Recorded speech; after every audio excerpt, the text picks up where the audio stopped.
Senhor Jesus Cristo, para sempre seja louvado. que Ele seja eternamente louvado. Quero dar as boas-vindas a todos vocês e acolhê-los. É problema do usuário, não é? Eu deixei de ligar o microfone convenientemente. Pessoal, que bom receber a todos vocês, particularmente aquelas pessoas que nos visitam. Eu acredito que algumas pessoas ainda estão perdidas, chegando à medida que o nosso encontro for rolando, elas vão chegar. Eu vou ter a oportunidade de apresentar os nossos palestrantes, os preletores da noite daqui a pouco, mas eu queria convidar nosso irmão Thomas, que é pastor aqui em nossa comunidade, e eu pedi para Thomas nos mostrar uma música do João Alexandre, que eu acho extremamente pertinente para o nosso tempo, para esse momento, e eu queria que a gente ouvisse essa música agora.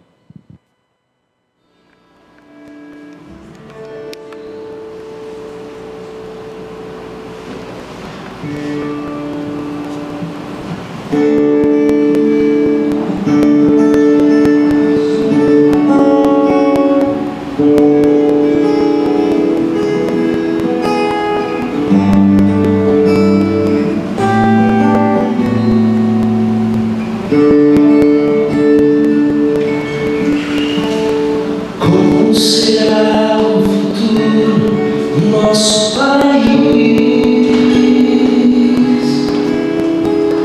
Surge a pergunta no olhar e na alma do povo. Cada vez mais cresce a fome nas ruas, nos morros. Cada vez menos dinheiro pra sobreviver.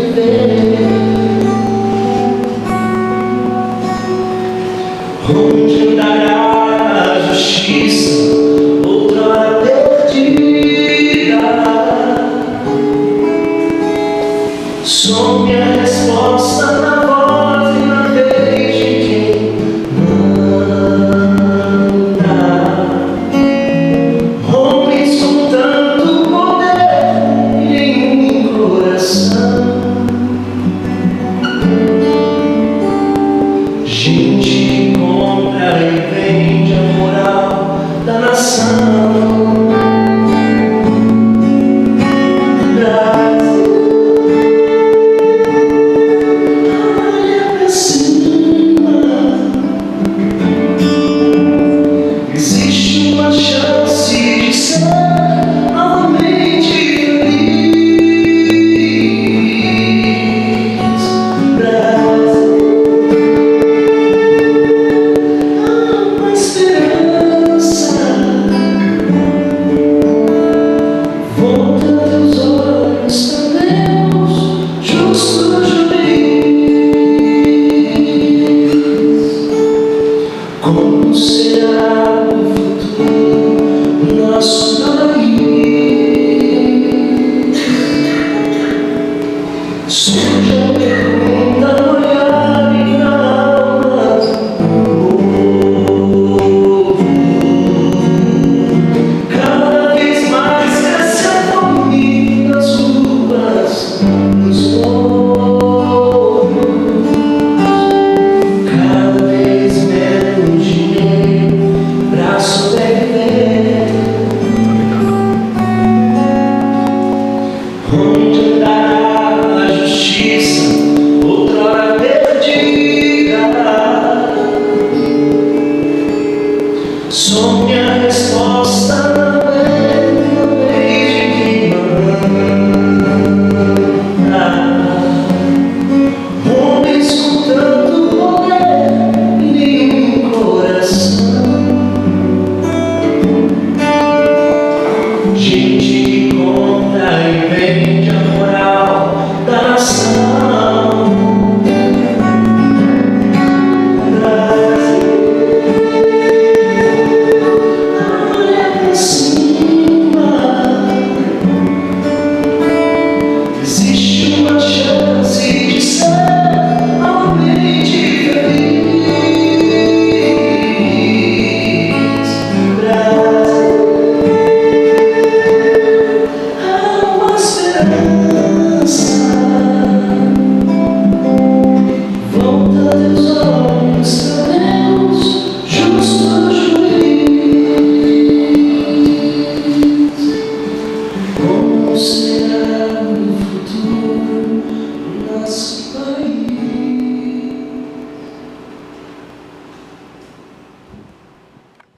Essa é a pergunta que João Alexandre deixou nessa canção para a gente. Como será o futuro do nosso país? Quais os acontecimentos que podem ainda ocorrer no atual cenário político brasileiro? A nossa ideia com essa primeira edição do Comunhão Filosófica, eu vou explicar para vocês qual é a ideia geral do Comunhão Filosófica. Todas as quartas-feiras nós temos um culto aqui em Labri. Todas as quartas-feiras. Nestes cultos acontecem estudos bíblicos, louvores. Mas uma vez por mês nós vamos nos reunir aqui para discutir os grandes temas, os temas desafiadores do nosso país, trazendo para cá especialistas que falem a partir de sua realidade, a partir de sua percepção do mundo e da vida, e nós seguiremos sempre a isso por um tempo de oração, por um tempo de intercessão. Hoje nós temos esse tema que será analisado do ponto de vista jurídico, claro, perpassando as questões políticas envolvidas, mas sem uma política partidária. O nosso objetivo é que sejamos informados a respeito do que está acontecendo no nosso país. Quais são os fenômenos, o que é que pode vir a acontecer, ou responder à pergunta de João Alexandre, qual o futuro do nosso país. A gente já está bolando a próxima Comunhão Filosófica, a próxima edição do Comunhão Filosófica. A gente vai estar discutindo sobre a crise do abastecimento, a crise energética, por que está faltando energia, ou pode vir a faltar energia elétrica no país, que medidas estão sendo tomadas, como é que nós, como donos de casa, donas de casa, podemos agir e também sempre com esse tempo de oração, de intercessão, buscando a face de Deus e pedindo a Deus que ajude o nosso país, ajude a nossa cidade, ajude o nosso estado, enfim, nos ajude a população toda a encontrar caminhos. O tema que nós definimos para o encontro desta noite passa por 3 questões fundamentais que a gente gostaria que todos pudessem compreender. A primeira questão diz respeito a quais as condições previstas pelo texto constitucional para que aconteça um impeachment, um impedimento da figura da presidente da República. Isso tem sido muito discutido, vocês ouvem pessoas com bandeiras levantadas, dizendo deve acontecer, outras pessoas dizendo não, é melhor que não aconteça o impeachment, mas nós, alguns que são mais velhos, recordam-se da experiência de Collor, mas mesmo aqueles que ainda se recordam do que aconteceu com Collor, podem não entender perfeitamente ou claramente quais são as condições para isso. Um outro elemento, o segundo elemento do nosso encontro de hoje, diz respeito às comissões parlamentares de inquérito. Agora mesmo está sendo aberta uma nova CPI sobre as denúncias envolvendo o HSBC, e outras CPIs têm sido abertas, provavelmente muito movimento acontecerá. O que é uma comissão parlamentar de inquérito? Até onde pode chegar uma comissão parlamentar de inquérito? Finalmente, a gente quer discutir hoje acerca do Supremo Tribunal Federal e as suas competências para agir, se for preciso, como age, como é constituído e como pode agir o Supremo Tribunal Federal. Então, essa é a nossa ideia, esses são os temas que nós decidimos abordar e convidar vocês. Eu quero agradecer a presença de todos vocês para a gente conversar sobre isso hoje. Aqui, nós não vamos nos dirigir pelos títulos acadêmicos ou pelos títulos profissionais, porque aqui somos todos irmãos, Não há nenhum motivo para eu me dirigir, com todo o respeito. Glauco, e Hélio e Marcelo sabem do amor e do carinho que eu tenho por eles, mas aqui somos irmãos. Que título mais honroso pode ter alguém do que ser chamado de meu irmão, de meu irmão. Então, nós queremos, com alegria, acolher o Glauco, que está conosco. Glauco fez o seu doutorado em Direito Constitucional na Universidade Federal de Pernambuco. Nós fomos colegas de doutorado lá.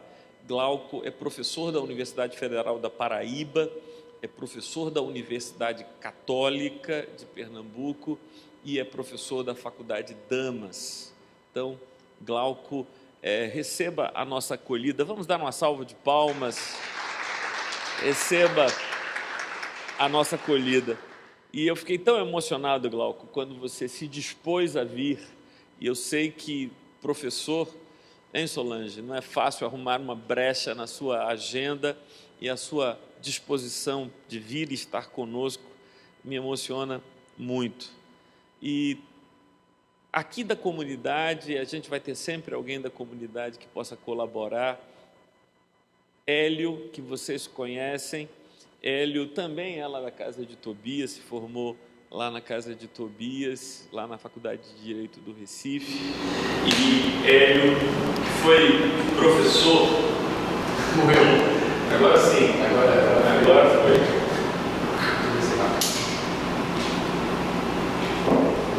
Ele tinha planejado isso para aparecer na filmagem. Hélio, ele é o procurador-geral em exercício da Assembleia Legislativa do Estado de Pernambuco.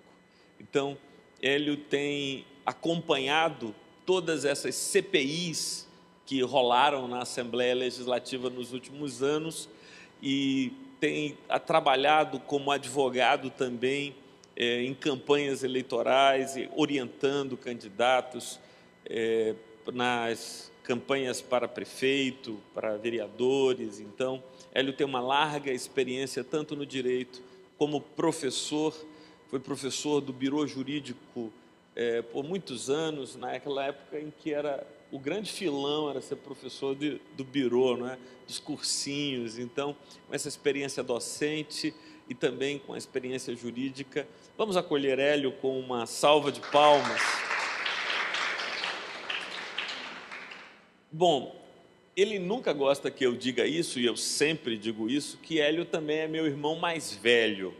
Eu digo que ele é meu irmão mais velho só por uma questão de esclarecer os fatos. Eu não precisaria dizer isso, porque é evidente que ele é meu irmão mais velho. Na verdade, ele não gosta que diga isso, mas é uma alegria.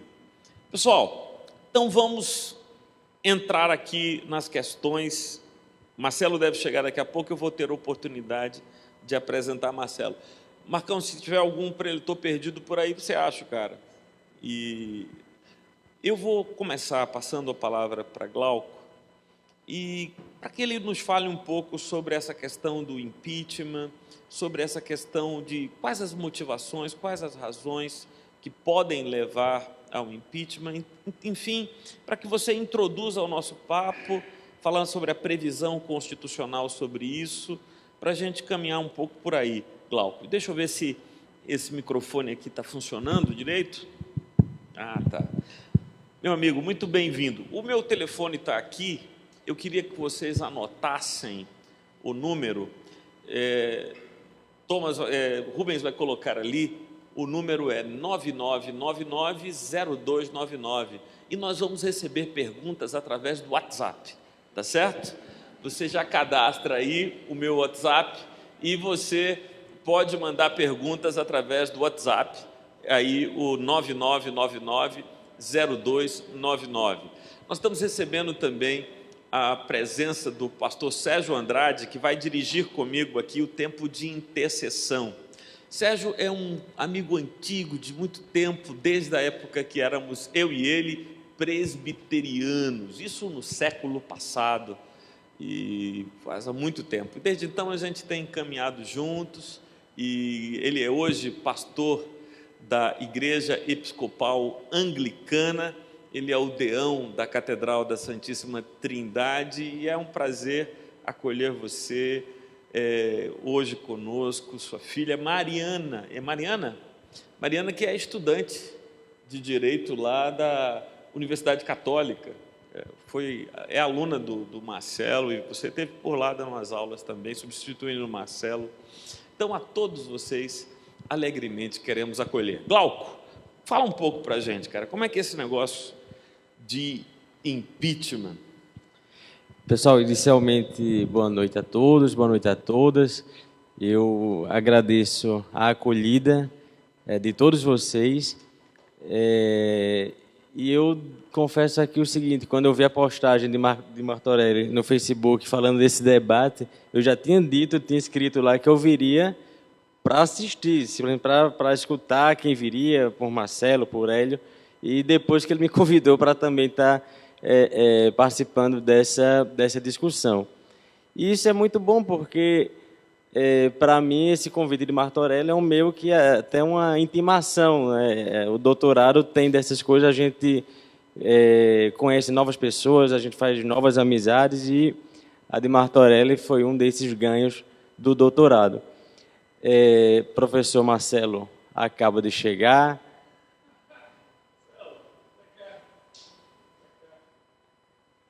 Opa.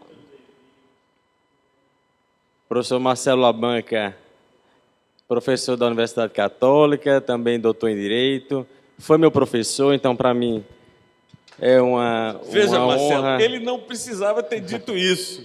Foi uma... Na verdade, eu fui monitor de Marcelo na graduação. Ele não precisava ter dito isso. Ele disse que foi seu aluno lá para, precisava, já colocou você assim. Diz que eu encontrei, viu, Glauco? Estava com o Silvio Leles no hospital.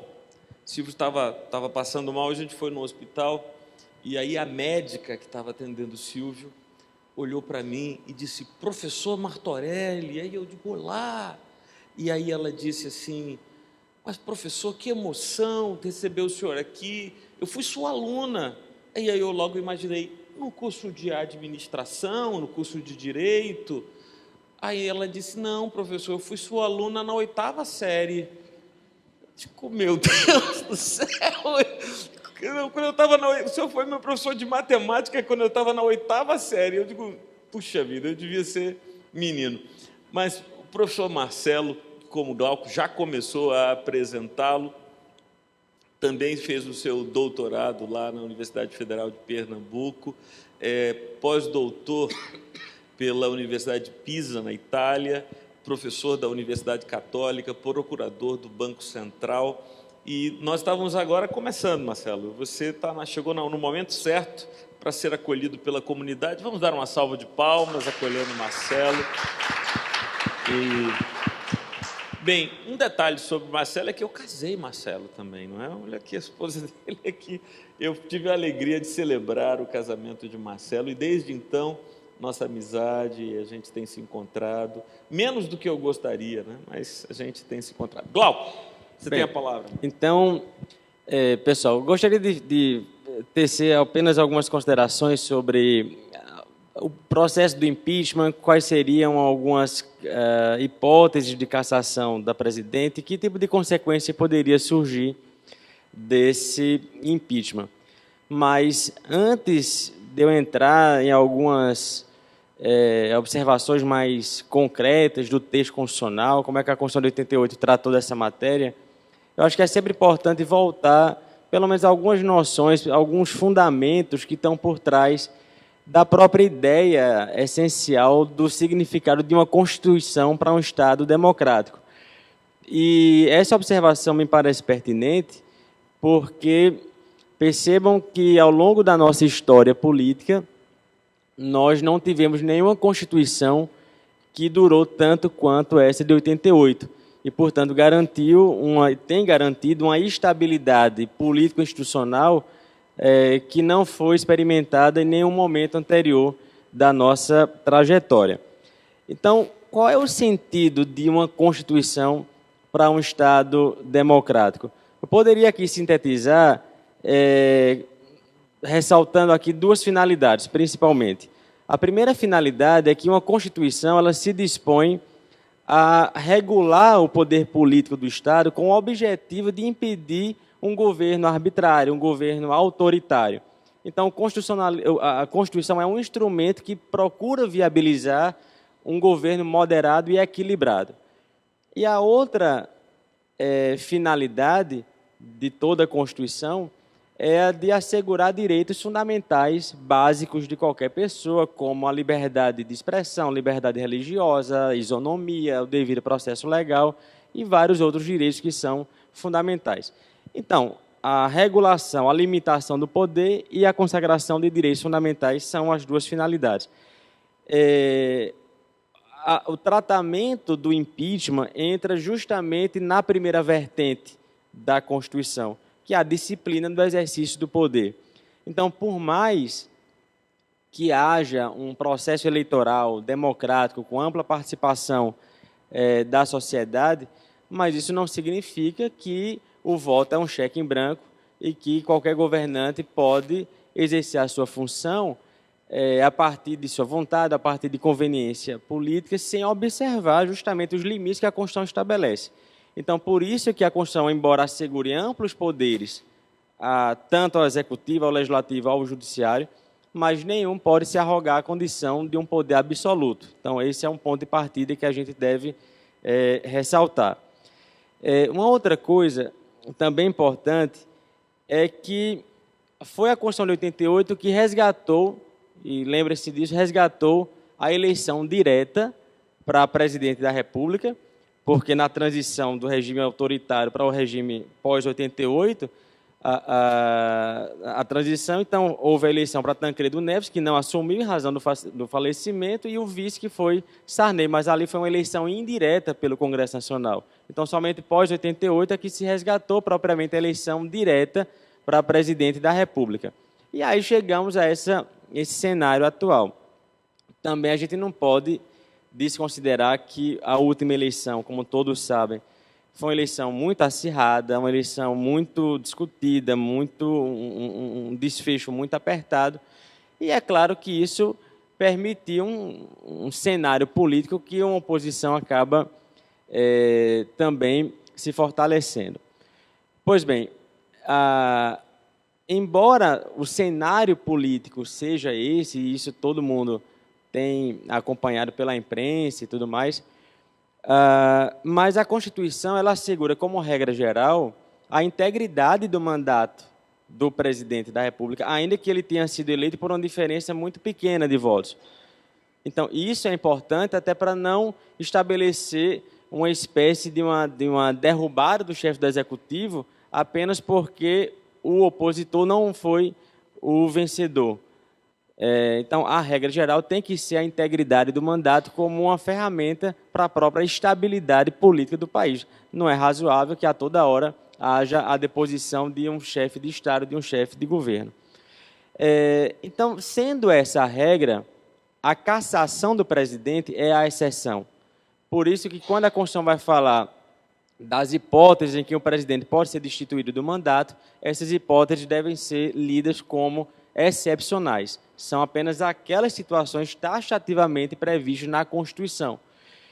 E o que leva à cassação é o que se chama de crime de responsabilidade. Então, aqui, só para fazer uma diferença, o crime comum é aquele que está ali tratado na legislação penal, no Código Penal, na legislação extravagante, e o crime de responsabilidade é uma infração de natureza político-administrativa que é cometida pelo presidente no exercício da função em razão dela. Então, estou falando de algo que é praticado, uma ação ou omissão que é praticada no exercício do mandato e na condição de presidente da República. Então, é isso que poderia ensejar a abertura de um processo de cassação. Então, é claro, bom, e quais são as condutas efetivamente que podem caracterizar esse crime de responsabilidade? Isso aqui a Constituição deixa um pouco em aberto. Há uma lei bem antiga, eu acho que ele até vai tratar disso, da década de 50, que é o que vai disciplinar o processo de impeachment, mas são situações como desobediência à decisão judicial, ato de improbidade administrativa, a interferência excessiva no âmbito dos demais poderes, o descumprimento de legislação, de leis orçamentárias. Então, essas situações é que vão levar a uma possível abertura de cassação. Mas, de todo modo, também é importante ver um detalhe. Quem é que vai avaliar esses requisitos? Quem é que vai avaliar se um presidente da República, independentemente de quem seja, cometeu ou não um crime de responsabilidade? Normalmente, quem julga, quem processa crime é o judiciário. Essa é a função normal do judiciário, processar e julgar pela prática de infração. Mas a gente sabe que na divisão entre os poderes, às vezes aquilo que é próprio de um poder, por exemplo, no caso do poder legislativo, que é próprio do legislativo, que é a produção de lei, que é a de fiscalização, mas às vezes ele tem atribuições que são atípicas para o legislativo, porque são típicas de outro poder. É esse o caso. Então, o poder legislativo atipicamente exerce essa função judicante quando o réu, o possível réu, é o presidente da República. Então, é uma avaliação feita pelo legislativo sem nenhuma, a princípio, sem nenhuma interferência do Poder Judiciário, nem do Supremo Tribunal Federal. Então, como é que seria o procedimento para isso? A denúncia contra o presidente, ela é direcionada à Câmara dos Deputados. Então, a Câmara tem um papel de fazer o que se chama de um juízo de admissibilidade. É saber se aquilo que foi alegado contra o presidente, se, a princípio, é verossímil ou não, se há indício da prática de crime. Só que, para a Câmara aceitar, é necessário atingir um quórum que não é baixo. São 2/3 dos deputados federais. Então, é um quórum bem qualificado. Mas alguém poderia pensar, bom, mas será que os parlamentares vão fazer uma avaliação técnica, rigorosa, vão analisar a prova, como um juiz faria, recebendo uma denúncia do Ministério Público para saber se alguém, a princípio, cometeu algum crime? Ele vai fazer uma avaliação das provas ali, se houve flagrante, se houve testemunha, se tem algum documento. Veja, essa é uma avaliação eminentemente política. Essa é uma avaliação eminentemente política. Da mesma forma como houve no caso Collor. Então, em tese, ainda que essas duas situações podem ocorrer, em tese, ainda que existam provas contra qualquer presidente, a Câmara pode não aceitar a denúncia, porque o custo político da abertura de um processo pode ser muito elevado e não compensa, especialmente quando o chefe do Executivo desfruta de um amplo apoio, de uma popularidade perante a opinião pública. Então, os elementos aqui políticos tendem a ser tendem a ter um peso maior do que uma avaliação técnico-jurídica. Então, a Câmara faria essa avaliação. Se a Câmara autorizasse, o Senado entraria em cena fazendo o julgamento do presidente, que foi o que aconteceu no caso Collor. Então, caberia ao Senado, no final das contas, decidir se o presidente cometeu ou não o crime de responsabilidade. De novo, alguém vai perguntar, bom, mas a Câmara fez um juízo político, mas se aceitou, agora o Senado tem que ser mais rigoroso na avaliação. Não, é a mesma coisa. É um julgamento também político. É um julgamento também político. O Senado, se alcançar um quórum também de 2/3, esse é o quórum da condenação. Isso levaria à perda do mandato do presidente, mais uma inabilitação por 8 anos para o exercício de qualquer função pública aqui no país. O Senado pode condenar sem prova? Como eu disse, em tese, sim. O Senado poderia absolver tendo um monte de prova? Também em tese, sim. Então, é uma avaliação eminentemente política, tá certo? Só uma observação, duas, aliás, também relembrando o caso Collor. O professor Marcelo talvez tenha uma memória, vivenciou essa época, eu conheço dos livros, né? Das aulas do professor Marcelo, quando eu fui aluno. Na época do caso Collor, lembrem que ele renunciou ao mandato, né? E por que ele renunciou ao mandato de presidente? Porque a Câmara já tinha admitido a denúncia, ele iria a julgamento, e ele renunciou para evitar a cassação, porque ele queria evitar que não fosse inabilitado para os 8 anos.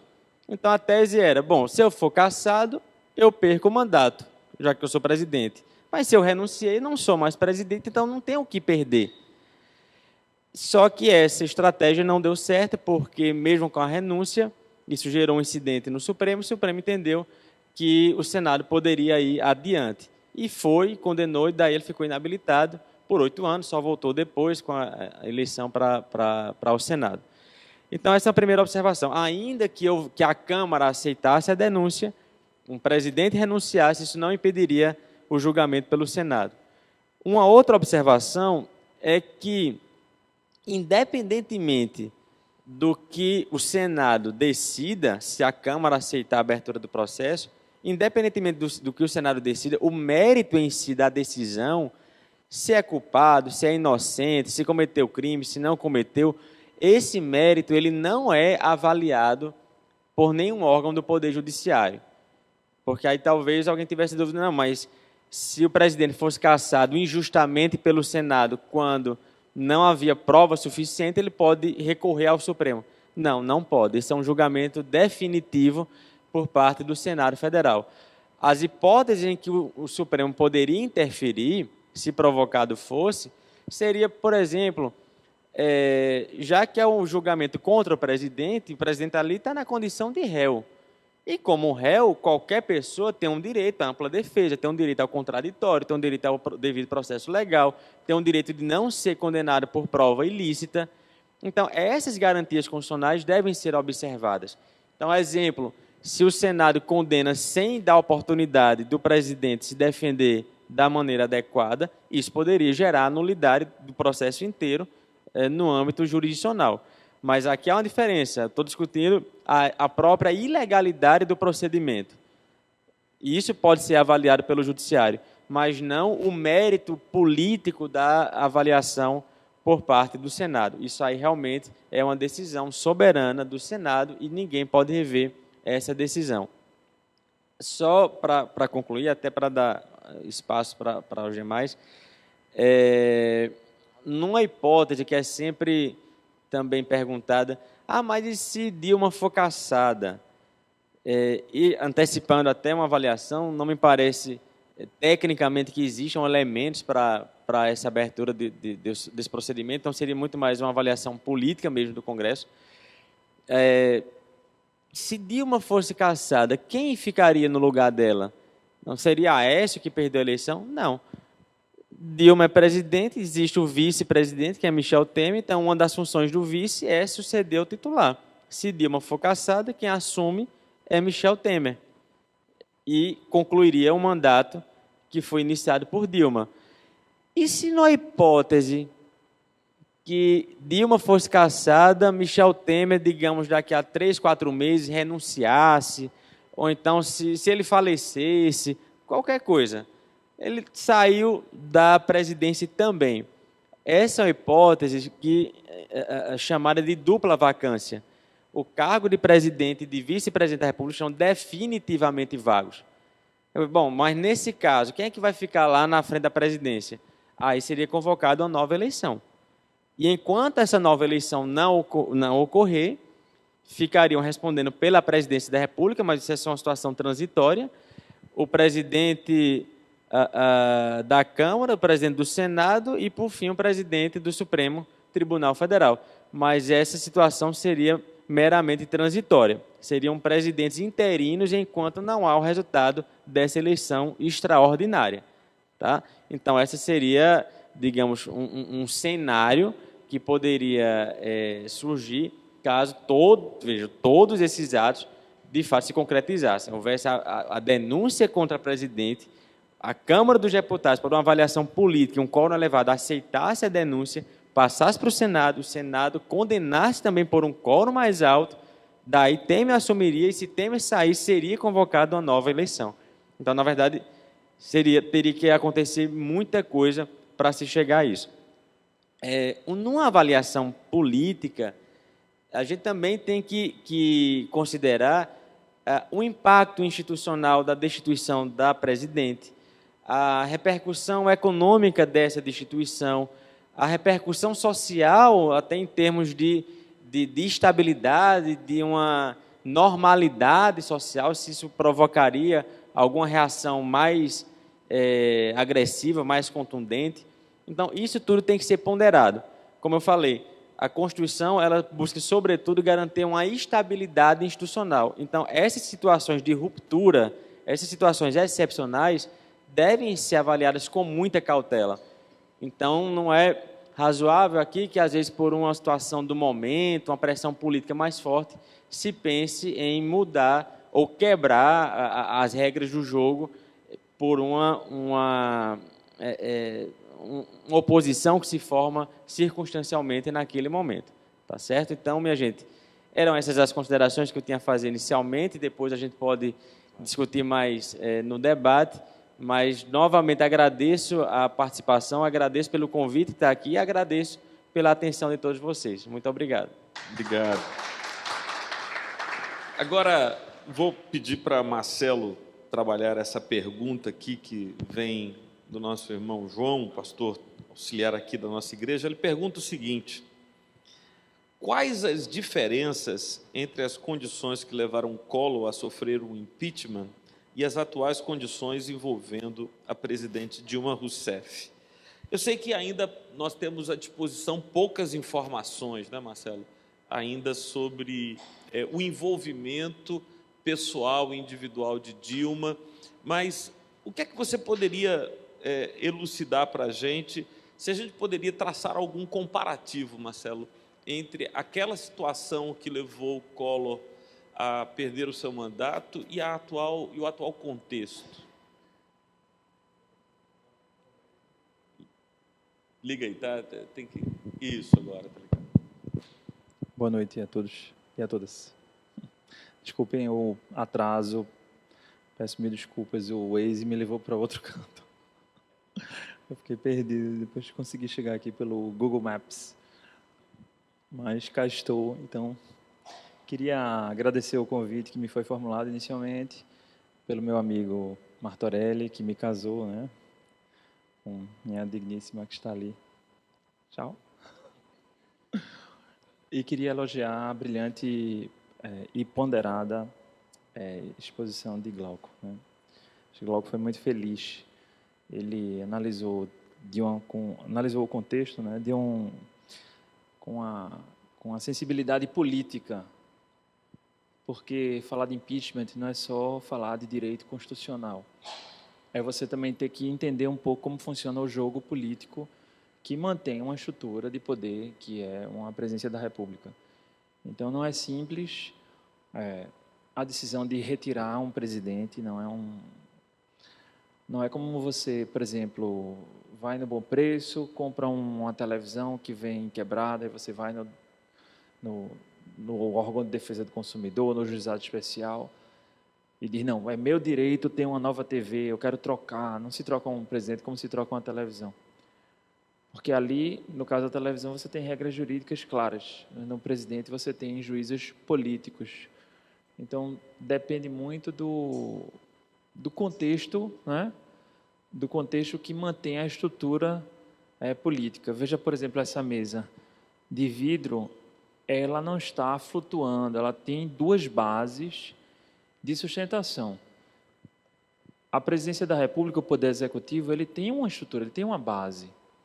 Enquanto ele tiver com a base de sustentação, ele vai ser mantido. Se ele perder a base de sustentação, então você tem a destituição do presidente da República. Uma das grandes diferenças entre o parlamentarismo e o presidencialismo é exatamente essa. Se a gente pegar países parlamentaristas, vocês conhecem algum país parlamentarista? Vamos lá. Inglaterra, Itália, são países onde quem manda, quem administra mesmo, é o primeiro-ministro. A Rainha da Inglaterra ela é uma chefe de Estado, representações internacionais. Mas tem o primeiro-ministro. Na Itália também. Tem o presidente da República e tem o primeiro-ministro. Então, o primeiro-ministro normalmente é quem governa. E uma das características que diferencia o presidencialismo do parlamentarismo é porque no parlamentarismo, quando você não tem o apoio do parlamento, muda-se quem manda. Então, o primeiro-ministro ele não tem garantia de término de mandato, ele não tem mandato fixo, não é 4 anos, eu vou ser primeiro-ministro durante 4 anos. Não é assim que funciona. Ele vai ser primeiro-ministro, mas se amanhã ele perder o apoio do parlamento, dissolve-se o parlamento, cai o gabinete e novas eleições são convocadas, novo primeiro-ministro. No Brasil, não. No Brasil, você tem um presidente da República que ele é eleito por quanto tempo? 4 anos. As maiorias, digamos assim, que são formadas durante a eleição, elas têm que ser respeitadas pelos 4 anos. Ontem eu vi uma reportagem, ou foi hoje de manhã, que dizia o seguinte: 60% da população brasileira é favorável ao impeachment de um instituto de pesquisa desconhecido, de Minas. Aí você vai no WhatsApp, né? No Zap, aí, eu recebi essa mensagem de 10 grupos diferentes. E outra pesquisa que dizia o seguinte: se a eleição fosse hoje, Aécio teria 59% e Dilma teria só 14%. Mas a eleição não é hoje. A eleição foi em outubro. E a maioria, naquele momento, entendeu que Dilma deveria permanecer por mais 4 anos. Então, você não pode trocar de presidente como você troca no sistema presidencialista, que é o sistema brasileiro. Você não pode trocar de presidente como você troca de televisão. Estão percebendo? Isso aconteceu já no Brasil? Já. Quando?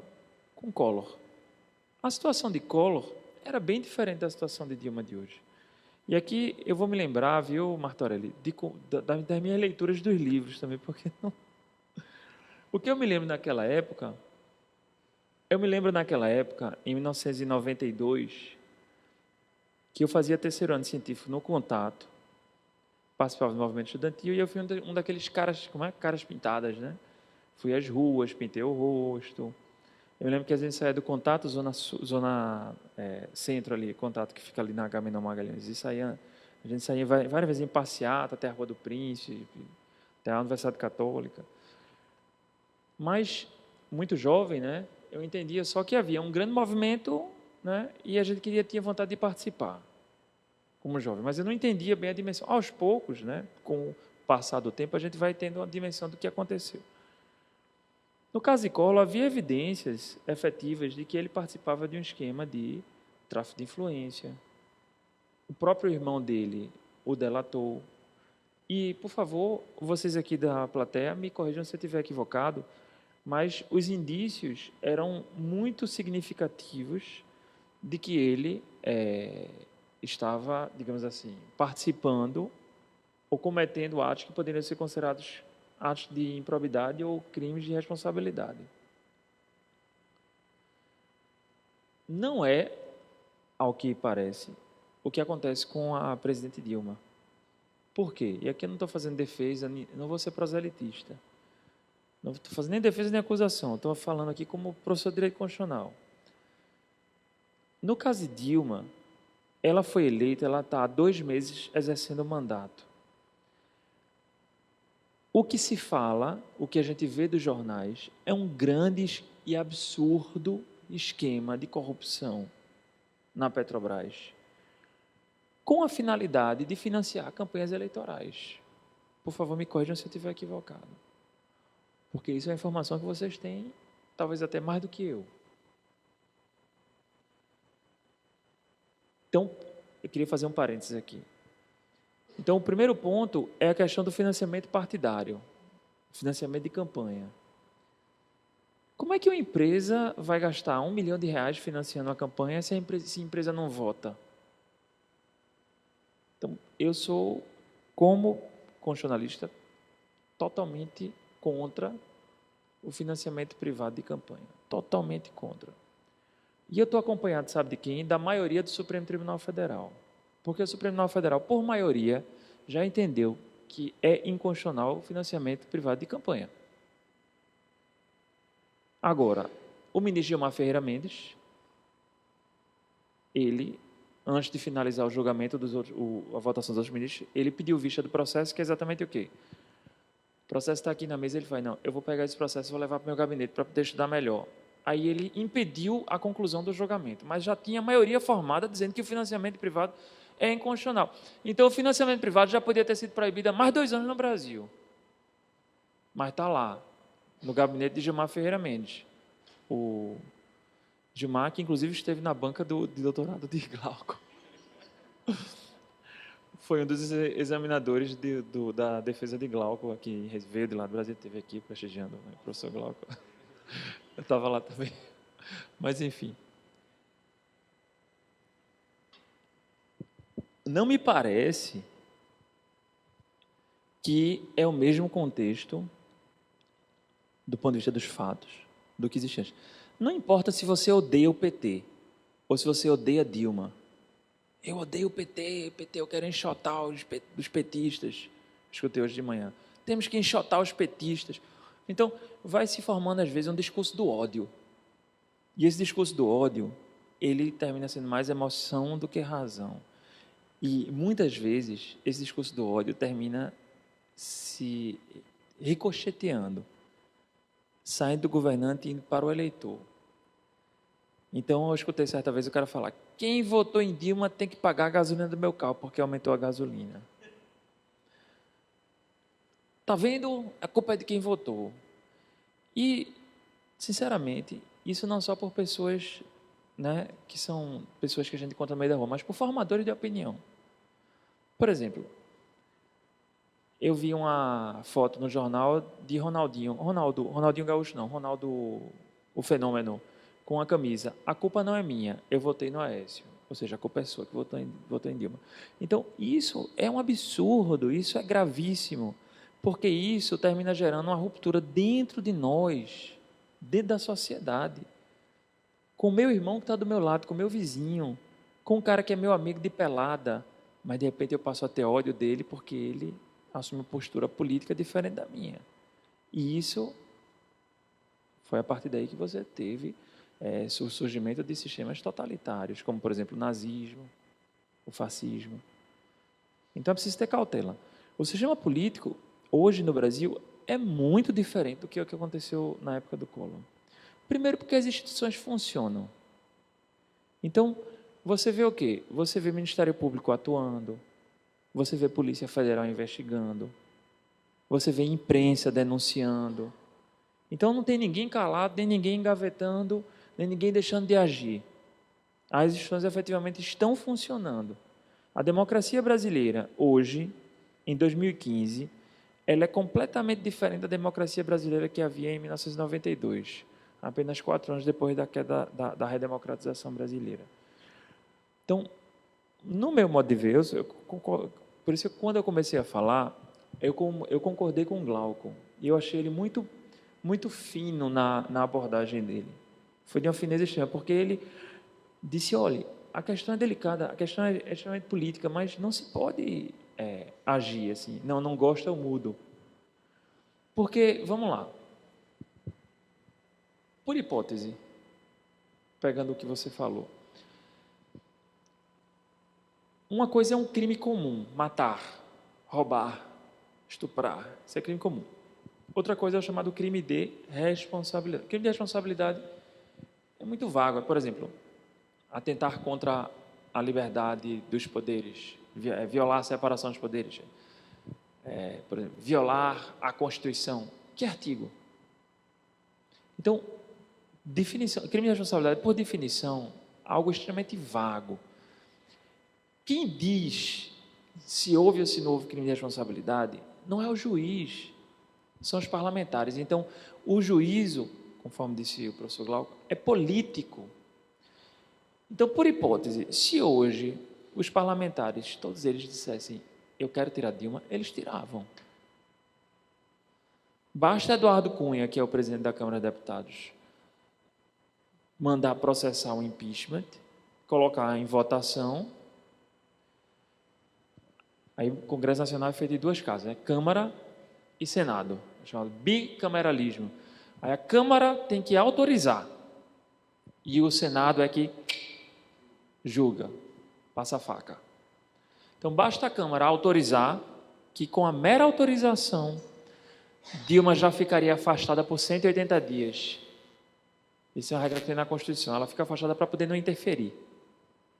E aí o Senado vai fazer o quê? Então, se ela perder o apoio político na Câmara e no Senado, ela, né, a depender da maturidade democrática dos parlamentares, ela pode simplesmente perder o mandato.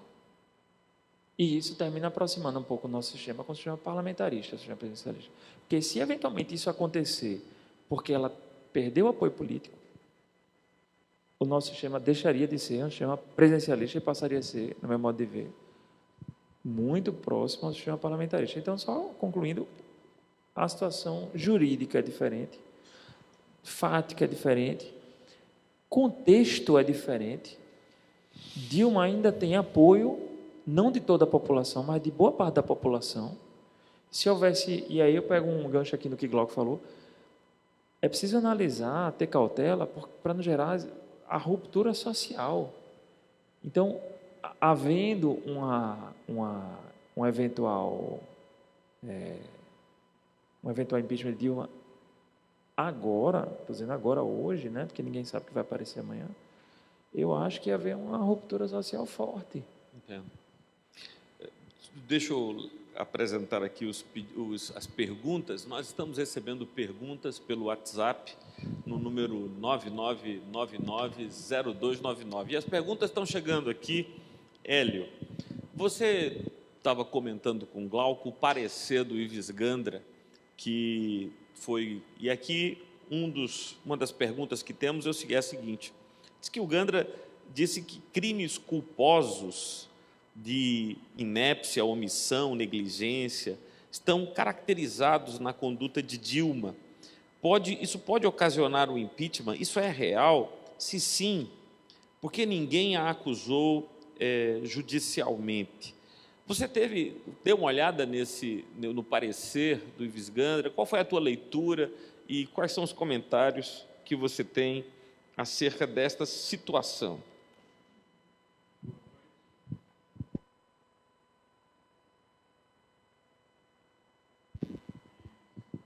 Boa noite. Boa noite. Prazer estar aqui, né, na comunidade a qual eu pertenço, conversando com vocês. Prazer, uma honra estar aqui ladeando Marcelo Labanca e Glauco. Marcelo, que além da titulação, ele tem um predicado ainda que é amigo do nosso tio Lenivaldo, né, muito amigo do Lenivaldo, tem um apreço muito grande por ele, e só isso já era suficiente para, né, já ser, e o considero também amigo, conheço já há algum tempo, o Glauco é um prazer conhecê-lo. Eu estava com os óculos aqui, essa coisa de Martorelli ali com os óculos, esses óculos denunciam que nós somos um pouco mais velhos do que Marcelo e Glauco, e eu vivi. Em 92, eu já tinha 26 e tinha ali já 5 anos de formado. Então, eu vivi esse momento da deposição de Collor e conversava um pouco com o Glauco da minha preocupação, porque, apesar do cenário de diverso traçado por Marcelo Labanca, tem uma coisa que me preocupa em relação à presidente Dilma, e que ela vai ter que trabalhar muito isso, é que, em alguns momentos, ela tem uma relação truculenta com o Congresso Nacional.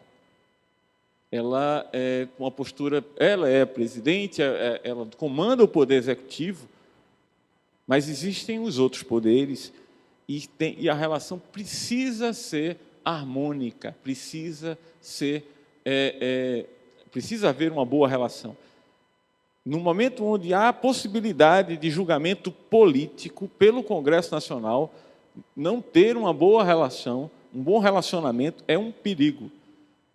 E aí questões jurídicas ficam de lado.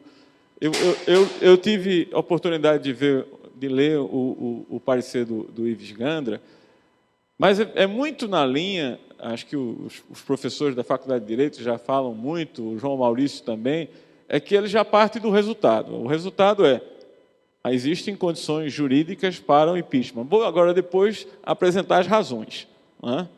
Pela orientação política partidária dele, ele já tem um propósito, claro, você, ao ler o texto, você já sabe que ele procura justificar aquela conclusão que ele já teve de prima facie. Ele já parte disso. Agora, a questão dos atos de improbidade, existe uma lei própria de atos, o texto constitucional fala de improbidade. Agir com improbidade é agir com desonestidade. Você dizer que o presidente da República negligenciou, dizer que o presidente da República não tomou as medidas necessárias para apurar um determinado crime, primeiro parte de um pressuposto de que é responsabilidade dele fazer. Algumas vezes sem dúvida. Se o presidente acaba de designar um ministro e percebe que o ministro está tomando medidas que afrontam a Constituição, além de mandar apurar, ele deve destituí-lo. E aí, nesse caso, não haverá dúvida. Agora, dizer que uma postura partidária ou uma postura tomada dentro de uma empresa, por maior que seja, como uma empresa como a Petrobras. A Petrobras é uma empresa que a sua queda, o seu comprometimento compromete drasticamente a economia do Brasil, a estabilidade econômica. É verdade. Agora, dizer que há elementos, como o Ives Gandra diz, ainda não há. Se vão ser apresentados no decorrer das investigações, a gente não sabe. Agora, o que é mais preocupante, a meu ver, que lembra um pouco o momento de Collor, é o descompasso entre o Poder Executivo e o Poder Legislativo. Eu sou da Assembleia Legislativa e eu defendo o Legislativo por uma razão, não só por estar, você termina, quem trabalha com martelo, tudo que vê na frente é prego, né? Não, por um detalhe, o Legislativo, diferente do Executivo, no Poder Legislativo vigora o princípio da proporcionalidade. Então, as diferentes opiniões, os diferentes entendimentos as diferentes classes estão contempladas, normalmente, são contempladas no Legislativo. Então, lá você tem o ultradireita, o esquerdista ideológico. Por isso, por ter as diferentes classes, todos têm voz. Todos têm voz. No sistema como regime presidencialista, como Marcelo já falou bem, aquele que ganhou por ter mais um voto é presidente de todos. No sistema parlamentarista, aquele grupo derrotado de hoje pode ser logo em seguida o grupo vencedor, basta que a composição de forças seja alterada. Então, o que preocupa é a possibilidade de se chegar a presidente, a possibilidade de se chegar a... Não dá para descartar. Como é que a gente vai prever o que vem por aí? Principalmente num contexto bem traçado em que as instituições funcionam. O Ministério Público está apurando, a Polícia Federal está apurando. Pode-se chegar. Como a gente vai saber? Não dá para saber. Eu não dá para fazer um exercício de futurologia para dizer se vai ou não vai se chegar a presidente ou qualquer pessoa do seu entorno. Todavia, o fato da instabilidade, tá certo, da relação é preocupante. E é preocupante também na medida em que, se a realidade econômica, a realidade social não se alterar e se agravar, o que isso gera? Uma perda da popularidade. E os parlamentares são sensíveis a essa questão. Na medida em que houver perda da popularidade, pressão política, pressão popular, isso pode comprometer a maioria, né? A maioria não, né? O número necessário para a manutenção. Já foi falado, para que seja um processo de impeachment, para que seja admitida a acusação, a denúncia, há necessidade de 2/3. Não é? E depois o Senado tem que confirmar também por 2/3 2 membros, não é dos presentes, 2/3 dos membros. Então, o Senado tem 81, tem que ser 54 senadores. Não é? A Câmara tem 513, tem que ser 342 deputados. Não é? É muita gente. Agora, se de repente o quadro se agrava, a situação econômica piora, não há nenhuma garantia. Quais as consequências? São imprevisíveis. O que me preocupa nesse quadro é justamente essa relação de forças. Eu vejo que a tentativa da presidente de montar um grupo. Caneta, não tem problema. A tentativa de montar um grupo, um conselho político, é uma forma de tentar, né, conquistar ou reconquistar uma base de apoio no Congresso, que ao longo do tempo, porque você sabe que é uma briga, e a briga é uma briga acirrada entre PMDB e o PT. Tá certo? Por exemplo, a gente estava falando rapidamente sobre uma comissão parlamentar da Petrobras, e lá a gente viu que os convocados para depor nessa comissão serão os ligados ao PT, porque o PMDB, por maioria, conseguiu evitar que as pessoas a ele relacionadas fossem ouvidos. Eles não sequer serão ouvidos na CPI, enquanto os do PT serão ouvidos. Então, pode sim chegar a uma implicação, embora não seja normal, não seja uma previsão, mas há a possibilidade. E como o juízo é político, se houver turbulência política, nada impede que haja um impeachment. E agora, as considerações, só para arrematar, as considerações de Ives Gandra, você afirmar ele disse que as considerações são jurídicas, mas de jurídicas tem pouco, em maior parte são considerações políticas, porque dizer que há pecado da omissão, negligência, sem que haja depoimentos que conduzam, é muito difícil. Não é uma construção fácil. Ok. Hélio, você nos deu números assustadores. Tanta gente na Câmara dos Deputados e tanta gente no Senado Federal que é necessário, que a impressão que a gente tem é que se o pedido de impeachment passar na Câmara dos Deputados é porque a presidente já não tinha condições de governabilidade, né? Mas nós vimos, no ano de 2013, Glauco, movimentos, e eu não tinha visto isso, talvez só semelhantes àquele movimento das diretas já, que nós acompanhamos e tal. Nós que somos, como você disse, assim, mais encanecidos, mas eu não me lembro de ter tanta gente na rua como em 2013.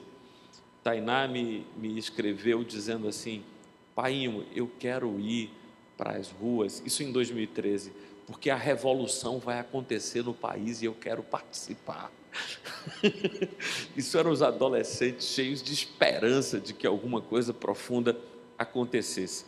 De modo mais moderado, mas aconteceram manifestações agora, mais recentemente, alusivas especificamente a este fato. Na tua opinião, Glauco, queria ouvir você sobre isso.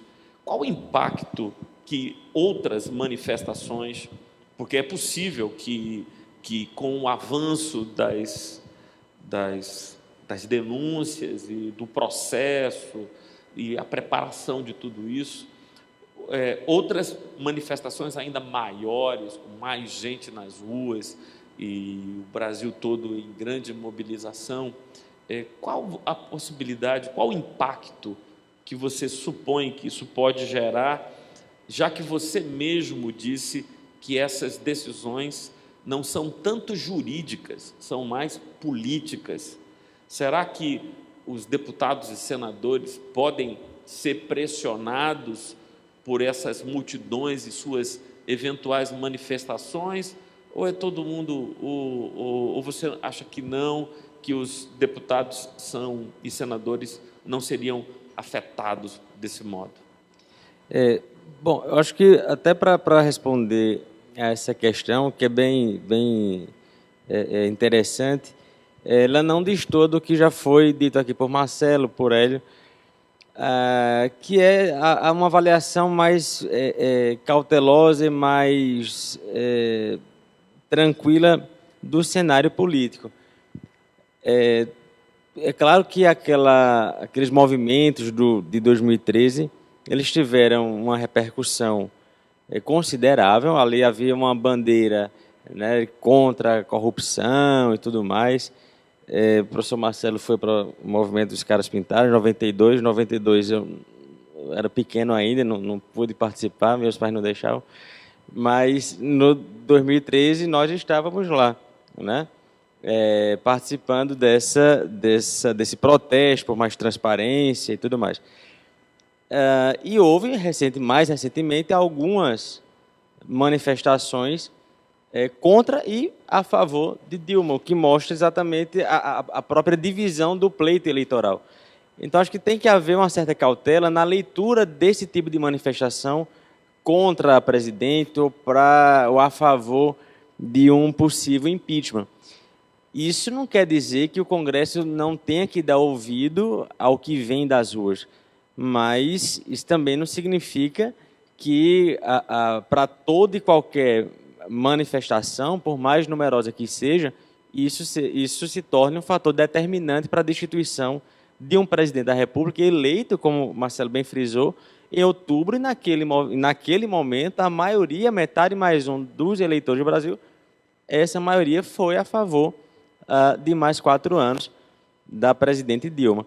Então, é uma situação que tem que haver uma leitura qual é o perfil dessa manifestação, quem participa, se há uma certa uniformidade na reivindicação, ou se são movimentos formados por pessoas que já eram contra a presidente, ali é mais uma oportunidade para manifestar a oposição. Então, acho que isso tem que ser avaliado também com certa cautela. Eu aproveito aqui até para tocar numa questão que tinha sido antecipada, do papel do Supremo Tribunal Federal.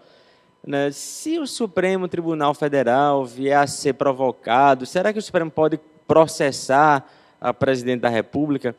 Veja, a presidente da República, como chefe de Estado, ela possui uma imunidade prevista na própria Constituição que faz com que ela não possa ser processada judicialmente durante o seu mandato por qualquer ato estranho à sua função.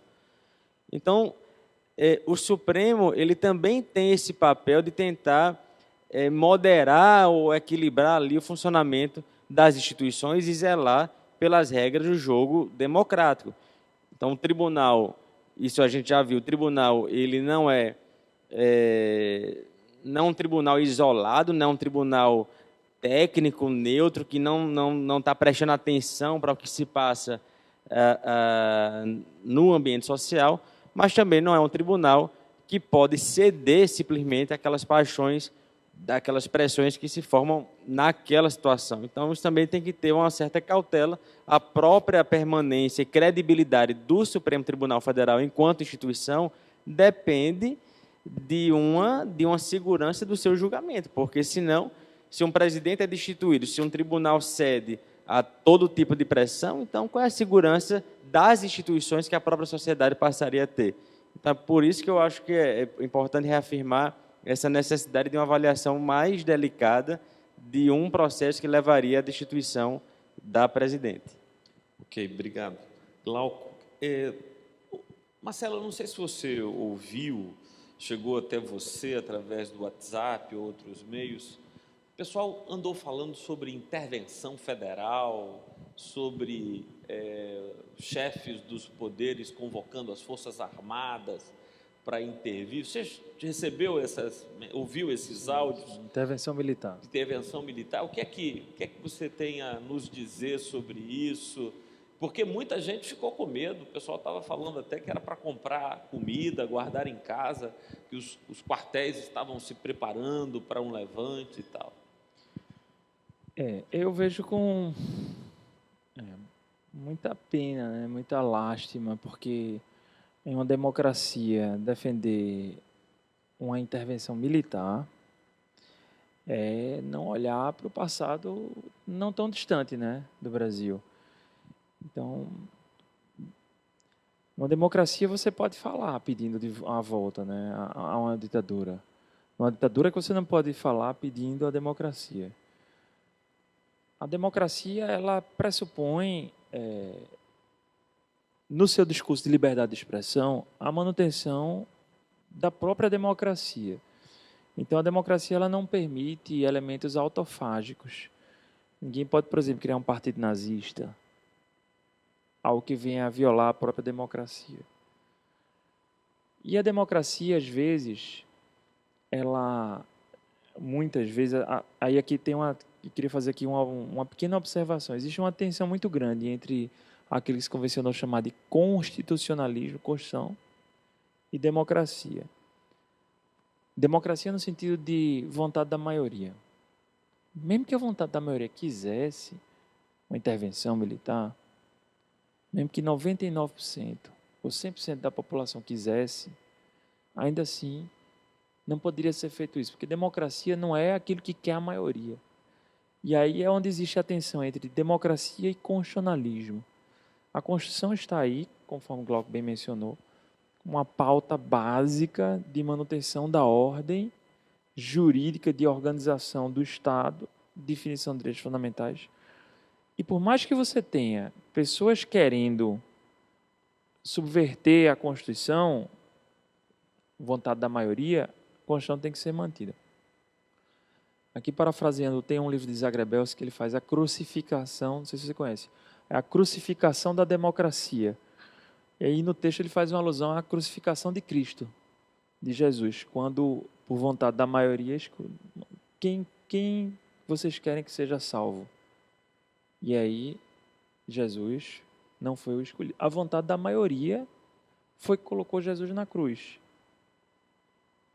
A maioria, voltando aqui ao sistema político brasileiro atual, a maioria pode querer crucificar Dilma. Mas hoje, do ponto de vista político, existem tribunais, ou a maioria pode querer intervenção militar. Existem tribunais que devem ser capazes de garantir a estabilidade da Constituição. Não é porque a maioria, eventualmente, né, possa demonstrar interesse por intervenção militar que vai respeitar a vontade da maioria. Hélio, tem uma pergunta aqui sobre o papel que a mídia tem desenvolvido nesses últimos tempos. Sobre isso mesmo que Marcelo vinha falando, intervenção militar, eu não me lembro de ter assistido ou ouvido falar esclarecimentos da mídia para debelar esses boatos. E o que acontece é que, às vezes, a mídia tem, assim como parece que você comentou sobre o Gandra, tem uma agenda, né? Tem um compromisso, já tem um interesse, tem uma intenção. Como é que você analisa, como é que você avalia a parcialidade de determinados veículos de comunicação e se existem mecanismos jurídicos para punir esses veículos que são tendenciosos, ou isso é parte da pluralidade de ideias, da democracia? Porque alguns veículos têm um tal domínio sobre o grupo da população, né, um predomínio, que não acontece como em outros países, em que você tem pessoal que apoia a situação e que é a oposição, mas as forças são mais ou menos equilibradas. Do ponto de vista da mídia, no Brasil, a impressão que eu tenho é que esse equilíbrio não é muito claro. Como é que você avalia o que tem acontecido, as falas, como é que o papel da mídia nesse atual cenário? A gente tem um contexto de uma mídia engajada. Eu consigo enxergar uma mídia engajada. A gente tem, por exemplo, se vamos olhar as revistas, a gente vai ver, por exemplo, a revista Veja, uma revista tradicional, ela é claramente contrária, né, defensora, né, de um afastamento, de um impedimento, de um impeachment de Dilma, depois ela vai procurar as razões. Do outro lado, a gente tem uma Carta Capital e que é avessa e que nada pode, né, dificilmente mudará a opinião. Essas leituras são importantes, mas a gente deve ler já entendendo qual a postura político-ideológica de cada instrumento. Nós temos a grande imprensa, uma imprensa que de grande força, a Globo, a TV Globo, por exemplo, ela não demonstra simpatia pelo atual governo. Isso pode ser um fator desencadeador. Hoje eu entendo que menos do que acontecia, talvez, na época de Collor, porque, para você ter uma ideia, eu vivi isso. Collor venceu uma eleição porque era o caçador de Marajás. Eu assisti, eu era o Globo Repórter, onde foi endeusado o caçador de Marajás. E depois, no embate eleitoral, onde Collor foi para o segundo turno com Lula, na edição do debate, o debate é uma coisa, mas a edição do Jornal Nacional comentando o debate foi talvez mais decisiva que o próprio debate. E aí induziu a vitória de Collor. Logo em seguida, ele caiu em desgraça e muito também pela força da imprensa. Veja bem, eu acho que a imprensa perdeu força por conta das redes sociais, por haver outros veículos. Hoje você tem internet, que é um fator que não existia antes. Você tem internet capaz de equilibrar um pouco as forças. Não totalmente, a imprensa continua. Nós temos um contexto onde não existe, nós não temos uma regulação da mídia. Há uma proposta, o governo quer regular, é uma questão até perigosa, porque pode implicar num cerceamento, mas o contrário, a total desregulação, ou seja, a gente não tem uma disciplina, o que é que pode ser dito, o que é que não pode ser dito. Até que ponto vai a liberdade de imprensa, até que ponto vai a defesa intransigente de um ponto de vista. Então, a imprensa pode condicionar, pode pautar a população? Pode, sim. Em que medida vai conseguir? Não sei. Hoje, menos do que conseguiria antes. Mas pode ser um elemento desencadeador de um processo que pode até chegar a um impeachment. Então, há um perigo nessa questão. A liberdade, como Marcelo já falou bem, a liberdade que nós vivemos leva a que a produção da imprensa seja tão ampla e tão sem freios que chega ao ponto de acusar, e muitas vezes acusar sem provas. E é muito mais difícil, a gente sabe disso, é muito mais difícil dar oportunidade de os órgãos do judiciário, o judiciário faz isso, dá oportunidade de defesa, direito de resposta, mas que nenhum de nós experimente ser agredido, ser ultrajado pela imprensa, na expectativa de ter o direito de resposta, porque, por melhor que seja, ele não vai desagravar. Aquele mal que é feito jamais será dissipado. Nós vamos sofrer com isso. A gente tem um caso, já não recente, mas da escola de base, onde aquela escola, aqueles donos da base, donos da escola, foram vilipendiados, ultrajados, saíram do mercado e depois se descobriu que eles nada tinham. Então, a imprensa é um elemento forte, pode ser um elemento de construção na medida em que atua de forma investigativa, que leva ao judiciário ou leva ao Congresso informações, denúncias. Pode ser uma imprensa investigativa e valorosa, mas uma grande parte é comprometida ideologicamente e aí pode induzir a um processo que nem sempre seria o correto. Glauco, aqui a gente tem uma pergunta que diz o seguinte: vários casos de políticos que perderam o mandato porque distribuíram cestas básicas, forneceram transporte para os eleitores e até distribuíram dentaduras. O cara perde o mandato. E, nesse caso, em que as denúncias dizem respeito há um caminhão de dinheiro que foi lá para o PT e que financiou a eleição da presidente Dilma.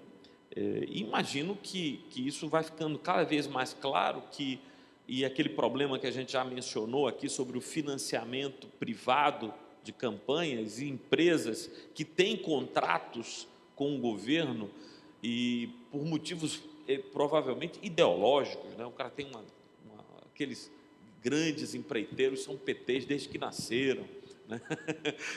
Mas o fato é que muito dinheiro está chegando ou chegou, e essa eleição talvez não tivesse o destino que teve com a reeleição da presidente Dilma se essa quantidade de dinheiro não tivesse ido financiando o partido. O TSE, o Tribunal Superior Eleitoral, pode fazer alguma coisa? Que papel ele pode ter nesse cenário? Bem, vejam, Marcelo já colocou essa questão também.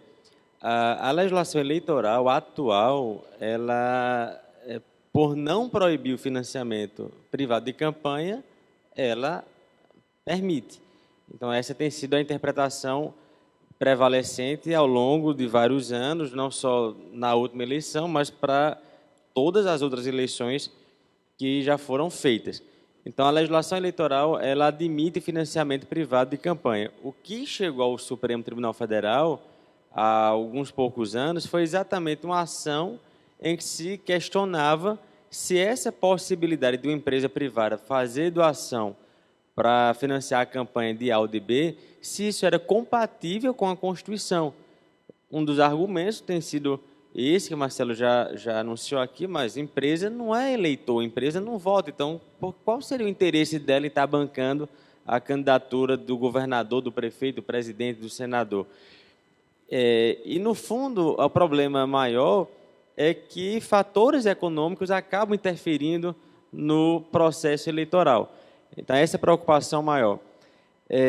Então, a legislação permite, essa legislação foi questionada no Supremo Tribunal Federal, o Supremo já começou o julgamento e já se formou a maioria, mas qual é a particularidade desse caso específico?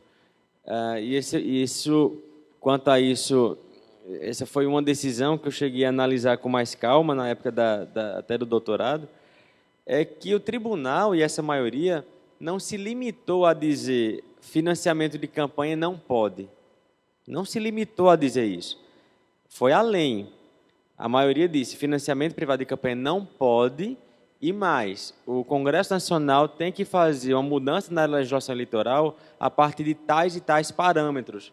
Então, o tribunal ele acabou meio que encomendando uma legislação para o Congresso Nacional e ainda, aí chega no TSE, e mais fixando um prazo. Diz, olha, se você não fizer essa nova lei dentro de um prazo X, quem vai disciplinar financiamento de campanha e qualquer outro tema correlato vai ser o Tribunal Superior Eleitoral, pelo exercício da sua função normativa de regular as eleições e tudo mais. Então, o que é que está acontecendo? O pedido de vista do ministro Gilmar Mendes me parece uma tentativa de puxar o freio de mão e passar a seguinte mensagem: o Supremo não tem a competência, né, e talvez não tenha nem a legitimidade de ser o protagonista de uma reforma política. Bem ou mal, quem tem que fazer isso é o Congresso Nacional, é o Congresso que está aí para legislar. Então, essa não é uma tarefa bem do Supremo. Então, esse pedido de vista tem nitidamente essa estratégia de não fazer do tribunal uma espécie de um suplente do legislador. E mais, ou transferir para o TSE, que também não teria essa legitimidade de suprir o papel do Congresso Nacional. Mas a situação hoje está sendo essa. O tribunal está com a ação pendente, com esse pedido de vista, não se quer que o tribunal decida, muito menos que o TSE decida, e aguardar o Congresso Nacional. E aí entraria a pressão social, imprensa, para que o Congresso, de fato, faça uma reforma política, acabe financiamento de campanha, mude regra do jogo para tornar mais igualitária a participação do cidadão, que diminua a influência do poder econômico. Então, seria essa a tarefa do Congresso. Mas, só para concluir, o TSE não teria como a princípio, considerar inconstitucional ou condenar quem quer que seja pelo financiamento privado de campanha. Por que não? Porque até então a legislação admitia. Outra situação, Caixa 2, algum vício na eleição, isso é que poderia, de fato, ser avaliado pelo tribunal. Mas o financiamento por si só, isso não era ilícito.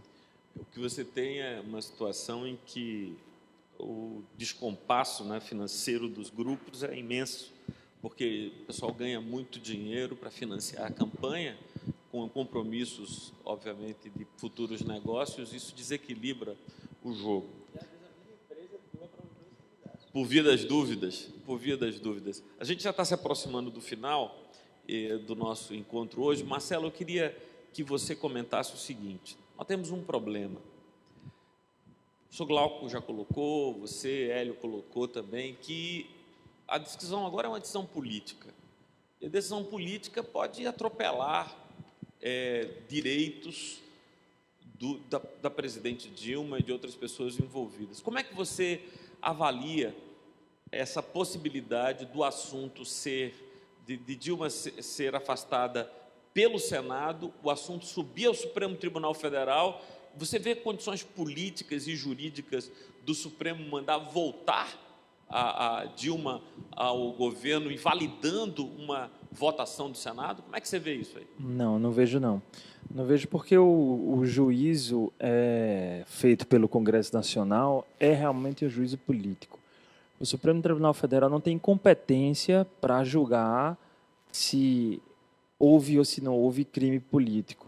Esse juízo da definição, ele é efetivamente um juízo político feito pelo Congresso, de maneira tal que, se eventualmente a Câmara autorizar e o Senado julgar a Dilma, entendendo que ela cometeu o crime político, não poderia o Supremo meter o dedo no bolo, a não ser que houvesse algum tipo de violação formal do processo, tipo assim, não deram direito de defesa a ela, o advogado não pôde comparecer para poder, entendeu? Então, algo formal. Mas se houver algum vício no procedimento, mas não no mérito, não no conteúdo da decisão, entenderam? Se houver algum vício no procedimento, aí o Supremo vai interferir. Caso contrário, ele vai manter a jurisprudência dele, que é em julgamentos políticos, de cassação, e aí tem vários precedentes em relação a deputados, né? E no caso de Collor também, que ele não interferiu. Collor entrou com diversos mandados de segurança, e o Supremo, a posição foi que a decisão era um juízo político, ele não teria como, né, como interferir naquele. Inclusive, em relação à própria a Constituição fala em inabilitação, que na verdade nada mais é do que deixar ele de molho durante 8 anos. Porque quando o Collor foi julgado, no minuto e no segundo em que ele teve o julgamento no Senado, eu me lembro, eu estava na casa de vovó, eu me lembro da cena, vendo a televisão na casa de vovó. Naquele minuto, ele não era mais presidente. Ele tinha renunciado minutos antes. Durante a sessão, quando ele viu que ia ser condenado, então o advogado dele leu a carta de renúncia dele no plenário lá do Senado. Então ele já, e aí, pelo que eu me recordo, me corrija se eu estiver equivocado, viu, Hélio? Mas pelo que me recordo, teve uma discussão lá para ver se poderia continuar ou não continuar o julgamento, né?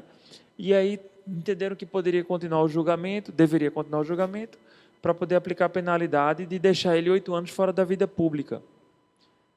E aí ele foi condenado no impeachment. Na verdade é o seguinte: não se perde aquilo que não se tem. Ele, quando foi condenado, ele não tinha o cargo. Então, decretaram a perda do cargo dele sem ele ter cargo. Ele já tinha renunciado, mas fizeram isso para quê? Para poder manter as consequências, que é afastar 8 anos. Aí veja, aí Collor, com base nisso, entrou com mandato de segurança no Supremo, dizendo: espera aí, tudo bem, eu não tenho mais cargo de presidente, mas eu posso continuar na próxima eleição, me candidatar. Porque eles não podem aplicar essa inabilitação aí para mim, porque, afinal de contas, quando eles me julgaram, eu já não era presidente. E aí o Supremo fez o quê? O Supremo não se meteu. O Supremo disse, isso é uma questão política. Então, respondendo diretamente à pergunta, não. O Supremo não tem condições de interferir na decisão. Não vejo provável uma interferência do Supremo na decisão da Câmara ou do Senado, a não ser que haja um vice formal.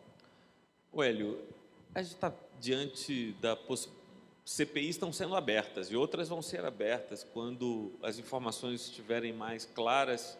E hoje a gente tem uma presença e um domínio muito grande do PMDB lá no Congresso Nacional. Você acha que uma CPI sobre o problema da Petrobras, do HSBC, essas CPIs, elas poderiam minar a sustentação política da Dilma, ou está todo mundo tão comprometido que essas CPIs gerarão uma suspeita geral e a própria casa do Congresso vai ser as duas casas que vão ser minadas junto com o Poder Executivo?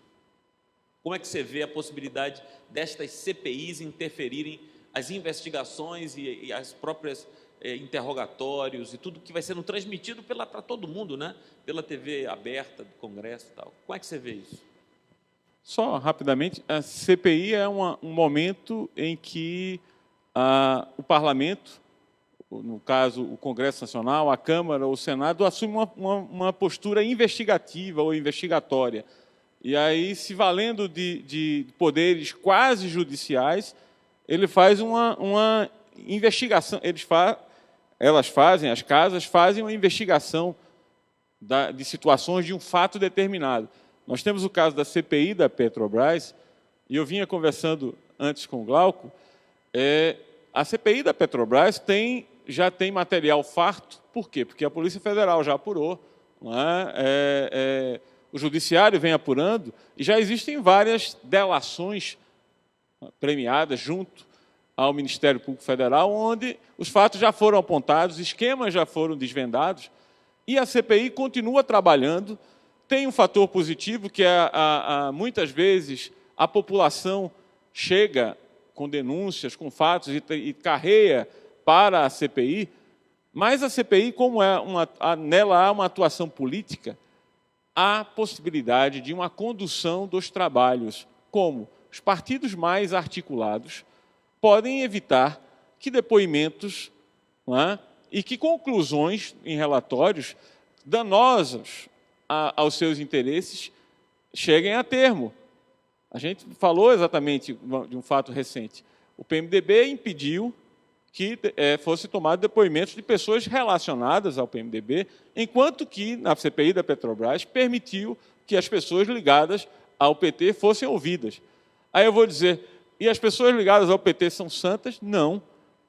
Essas pessoas que vão, claramente têm compromissos, claramente tiveram atitudes ilícitas, mas isso não afasta a ilicitude dos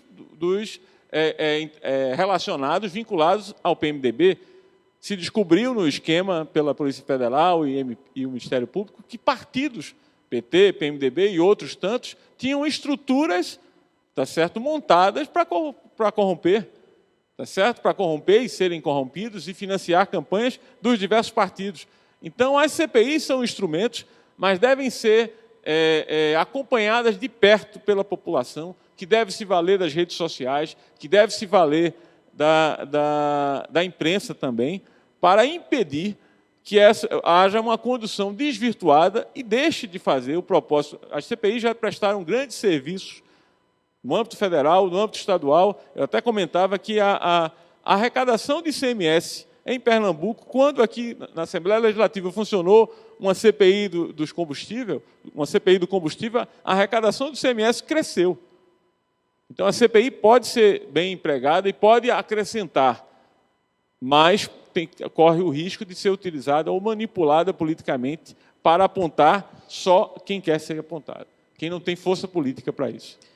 A gente está chegando ao nosso horário, a gente está planejado até às 10, eu sei que há muitas outras perguntas, mas eu creio que a gente atingiu o nosso objetivo de analisar essas questões do ponto de vista jurídico, do ponto de vista político também, e do ponto de vista cristão. A minha impressão sobre esses fatos é o seguinte: quanto pior, pior. Não é? Quanto pior, pior. Ou seja, quanto pior for a situação política brasileira, pior para a nação. Não é quanto pior, melhor. É quanto pior, pior. O que nós desejamos é que todos esses acontecimentos, todas essas investigações, todas essas denúncias sejam apuradas e as pessoas sejam punidas. Sejam elas quem forem, inclusive a presidente Dilma, se for este o caso. Eu torço para que todo esse processo se dê sem que a sociedade e a nossa convivência pacífica, ordeira no país entre em colapso.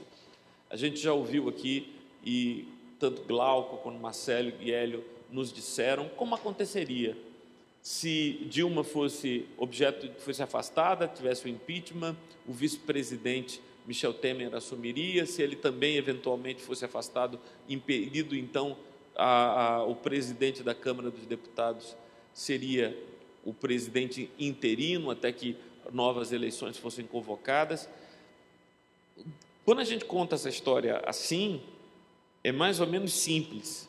Isso acontecendo na sociedade brasileira é muito ruim, é um momento muito ruim. Contudo, isso pode também ser um momento ruim que gere aprendizado, que gere educação. Eu penso que nossos jovens, nossos adolescentes, que estão tão desanimados com política, né? Pouca gente vê pessoas que... A gente vê lá nas faculdades de Direito, quantos dos nossos estudantes têm interesse político, eles ficam vendo tanta coisa feia acontecendo. Mas, na verdade, a política é a instância que busca os interesses coletivos, a polis, a cidade. Então, o nosso desejo é clamar a Deus. E é assim que a gente vai encaminhando para o final a comunhão filosófica de hoje. É pedir a Deus que oriente todos estes indivíduos que estão envolvidos na apuração dos fatos. Que haja esse constrangimento. Eu me lembro muito de Jonas pregando em Nínive, que era uma cidade perversa, e ele pregando lá, e houve um quebrantamento da cidade inteira por causa da pregação de Jonas. E eu espero que haja um profundo constrangimento em tantos que estão aí com seus nomes envolvidos, e que de tudo isso possa surgir um broto de um país novo, de uma nação nova, com uma nova consciência, de políticos que estejam realmente interessados no bem comum, no bem de todos. E eu tenho essas esperanças, e mais do que esperança, fé, de que desse cenário que é tão triste, que é tão ruim, o que eu gostaria é que a presidente Dilma pudesse chegar ao final do seu segundo mandato, e que essa situação toda pudesse reverter e o interesse social de fato fosse visto, tudo isso gerasse uma vergonha imensa, o próprio partido do PT, do PMDB, do PSDB vissem os danos que tem causado à nação, um grande constrangimento, um grande avivamento derramando sobre o país, como aconteceu em Nínive nos dias de Jonas, que todo mundo se vestia de pano de saco, se cobria de cinza, de uma vergonha profunda de tudo que estavam vivendo ou que tinham vivido. É isso que eu desejo, e é isso que eu quero, que eu peço a Deus que aconteça. Quero agradecer muito a Glauco, a Marcelo e a Hélio. Vou pedir para João vir aqui, vamos ficar de pé. Eu vou pedir para João estar conosco, o Sérgio teve que sair, mas eu vou pedir para João nos dirigir uma palavra de oração, João, em favor de nossa nação, em favor do Brasil, e que tem sofrido tanto. Se a gente fosse começar a contar a história da corrupção no país, só os índios ficariam inocentados, e eu nem sei o quanto, mas isso é muito triste, e isso pode mudar. Estava reunido com um casal há pouco, e casal de classe média, e eles me dizendo que a grande decisão, eu vou casá-los daqui a algumas semanas, a grande decisão deles é se vão criar seus filhos no Brasil ou não vão criar seus filhos no Brasil. Eles não querem criar os filhos no Brasil. E eles disseram, pastor, é insegurança, é corrupção, os meninos crescem vendo tudo isso e achando isso tudo normal, porque acaba achando, porque todo mundo está tão comprometido. E eu disse, mas isso não é a solução para o país, a gente botar as malas e ir para fora do país. Pedi para o pastor João vir aqui, orar por nós, interceder pela nossa pátria. Oremos. Pai querido e santo, nós queremos te agradecer por esta noite tão preciosa, tão esclarecedora, Pai. Queremos bendizer o teu nome, pela vida do Glauco, do Marcelo, Senhor, também do Hélio, do reverendo Martorelli, o Pai que provocou tudo isso. Te agradecemos, ó Deus, porque estamos vivendo num país de tantas incertezas. E a única certeza que temos, ó Pai, que Tu és um Deus que governa todas as coisas. Sabemos, ó Pai, que estamos num momento político tão conturbado, tão difícil, mas como povo Teu, como nação de um reino que não é deste mundo, ó Pai, nós intercedemos pelo reino que está neste mundo, Senhor. Queremos colocar nas Tuas mãos, ó Pai, as nossas instituições políticas, Senhor. Toma em Tuas mãos a nossa presidente, Senhor. Toma em Tuas mãos, Senhor Deus, a Câmara Federal, Senhor, o Senado, Senhor Deus. E assim como bem foi colocado aqui esta noite, ó Pai, provoca em seus corações um constrangimento tal, Senhor, que possam arrepender-se do mal que tem causado à nossa nação, Senhor. E assim nós entregamos, Pai Santo, o Brasil em Tuas mãos, ó Pai. Sabemos que ele não é, Senhor Deus, de nenhum partido e tampouco de nenhum governo. Tão somente o país é Teu, Senhor. Por isso, toma em Tuas mãos, Senhor.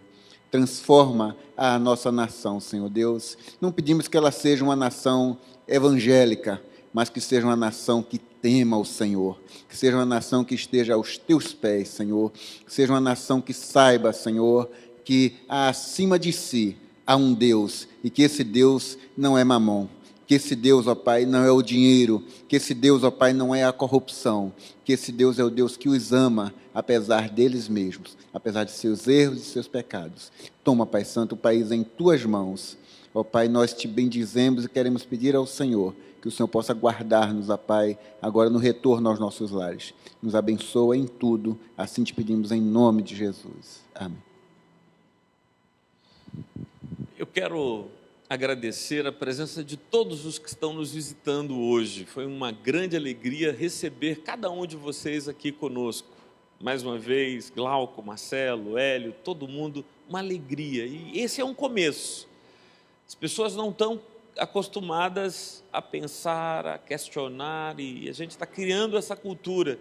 Uma igreja evangélica, uma igreja cristã, reunindo e abrindo espaço para essa conversa, já é uma coisa que quebra os paradigmas, que muda, e a gente está plantando esse novo jeito de ser. Fiquem informados aí no Facebook, nos e-mails. A gente vai, se você quiser receber mais informações, você não é da comunidade, pode pegar uma folha, Rubens vai anotar o seu e-mail e a gente vai mandar.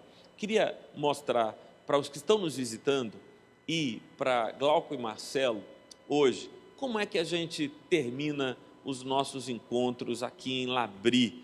A gente termina com uma bênção antiga, que é uma bênção franciscana, uma bênção que data já desde o século XIII, foi composta originalmente em latim e traduzida para várias línguas. E a gente repete sempre, com as mãos erguidas uns sobre os outros, essas palavras. Que o Senhor esteja à tua frente para te mostrar o caminho certo. Que o Senhor esteja ao teu lado para te abraçar e proteger. Que o Senhor esteja atrás de ti para evitar que homens maus te armem ciladas. Que o Senhor esteja junto de ti para te amparar quando caíres. Que o Senhor